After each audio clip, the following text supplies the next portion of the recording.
the effect of the oil spill have to make me to be displayed, because where I was living, I could no longer live there, because the income is destroyed. My means of income is no longer there.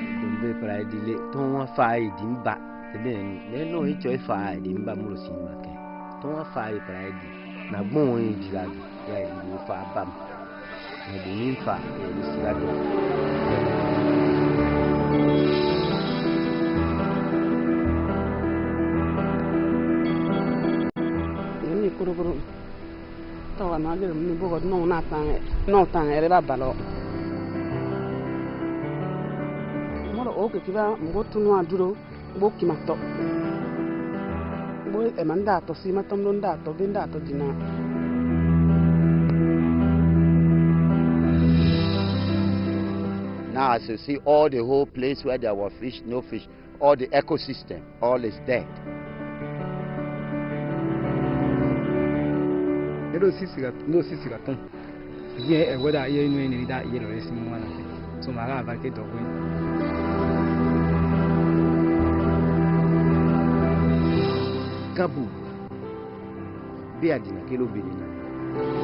I am appealing to the federal government of Nigeria and Shell International to have sympathy to the people of this very place.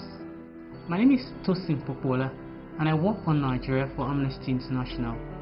The 4th anniversary of one of the worst oil spills in Boda is coming up in just a few weeks. Added to that, the petroleum industry bill is currently being debated in Nigeria.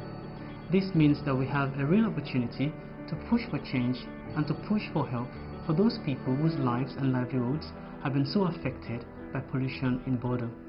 Please support this action. Thank you.